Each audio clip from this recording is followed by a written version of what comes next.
Se você não entende nada de fundo imobiliário, nesse vídeo eu vou falar tudo o que você precisa saber para você poder estar escolhendo o melhor fundo imobiliário para você. Bom, primeiro de tudo, o que é um fundo imobiliário? São fundos de investimento formados por conjunto de investidores. E esse dinheiro, eles são investidos em imóveis. E aí o dinheiro do aluguel desses imóveis, eles são repartidos proporcional para cada um dos investidores, de acordo com a quantidade de cotas que cada um tem. Lembrando que quando você investir em um fundo imobiliário, você não tem direito a nenhum tipo de decisão. A decisão do fundo imobiliário é entre os gestores daquele fundo. O valor das cotas, eles variam, pois são negociados em bolsa de valores. Então vai depender da lei da oferta e procura, né? Então ele vai ter uma oscilação. A oscilação acaba sendo um pouco menor do que no caso de ações, mas a oscilação ocorre porque é renda variável. Os fundos imobiliários, eles são sempre identificados por 4 letras e o 11 no final. Mas só tome cuidado porque tem ações Units que também tem um 11 no final. Diferentemente das ações, todos os fundos imobiliários eles pagam dividendo, que é o lucro distribuído do aluguel para os cotistas. Agora, fazendo um comparativo entre fundo imobiliário e o aluguel de uma casa, quais são as vantagens do fundo imobiliário? Ele tem alta liquidez, ou seja, você consegue resgatar esse dinheiro rápido, assim que você quiser. Por quê? Porque tem diversas negociações acontecendo o tempo todo. Diferentemente de uma casa, que você não consegue vender uma parte da casa, você precisa ter a casa inteira. E a questão do aluguel também.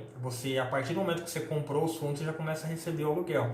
Diferente de você ter uma casa, que você precisa comprar a casa inteira. Tem a vantagem também que você não precisa escolher o inquilino, pois isso já está definido na questão dos gestores do fundo. E você, na questão do imposto de renda, você não paga imposto de renda sobre o lucro, no caso do dividendo nos fundos imobiliários. Já no aluguel de uma casa, você paga imposto de renda. Bom, agora eu vou falar sobre os tipos de fundo imobiliário que tem. Tem diversos tipos. A gente tem os fundos de shopping, a gente tem lajes corporativas, que são edifícios comerciais, a gente tem galpões logística, que acredito que vai crescer muito, porque as empresas hoje da internet precisam de muito galpão logístico, como por exemplo o Mercado Livre, a Amazon, elas precisam de um lugar bem grande, né, que seria a logística dela para poder estar armazenando seus produtos. Tem fundos de hotéis, educacional, hospitais, agências bancárias, que eu particularmente não acho muito legal, porque acredito que com a chegada dos bancos digitais, o número de agências tende a cair muito, pois as pessoas não querem ficar em agência para poder estar resolvendo seus problemas. E isso não é o que eu acho, é porque a gente já percebe o impacto que está causando.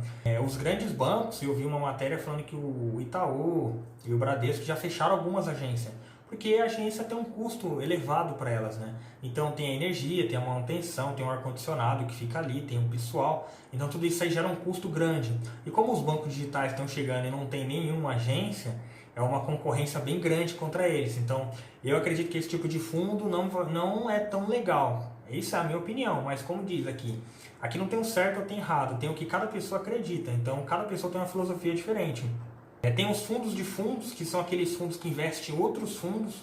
Então, por exemplo, você tem um exemplo aqui, o BCFF11, que é um fundo que investe em vários outros fundos. Então, ele acaba sendo diversificado para quem tem pouco capital e quer investir em vários fundos. Ele acaba sendo útil por isso. Você não precisa escolher o ativo específico. Você comprando uma cota dele, você já está bem diversificado. A gente tem o Fundo de Desenvolvimento Imobiliário, que é um fundo mais arriscado, pois o autor desse fundo ele investe na construção de imóveis e na venda deles. Aí a gente tem também os fundos de tijolo, que é todo o que investe em imóveis físicos, e tem também os fundos de papel, que é aqueles fundos que investem ao setor imobiliário ligado à renda fixa, como por exemplo as LC e as LCI. Tem também os fundos híbridos, que é o que investe no setor de papel e o de tijolo. Agora, como faz para investir num fundo imobiliário? Para você investir é bem simples, é como se você estivesse investindo em ações. Então você vai entrar no home broker da sua corretora e aí você vai colocar o ticker do fundo imobiliário, que vai ser 4 letras e o 11 no final. Agora a pergunta que todo mundo quer saber, né? Qual que é o melhor fundo? Na verdade não existe o melhor fundo, existe o que cada pessoa acredita, existe qual setor que você se identifica mais, você acredita que aquele setor vai crescer mais. E como eu disse aquela hora, eu não acredito muito nos fundos de agências bancárias, como eu acredito mais nos fundos de logística. O mais interessante é você não fazer o que os outros estão fazendo, e sim fazer o que você acredita que é o melhor. Bom, agora eu vou falar sobre o imposto de renda nos fundos. Os fundos são isentos de imposto de renda sobre o lucro que eles distribuem, sobre o dividendo. mas você paga imposto de renda sobre o lucro quando você vender. Então, sempre que você vender o seu fundo, você vai pagar 20% sobre o lucro excedente. E lembrando também que se você comprou o fundo, mesmo que você seja isento, você precisa declarar no seu imposto de renda.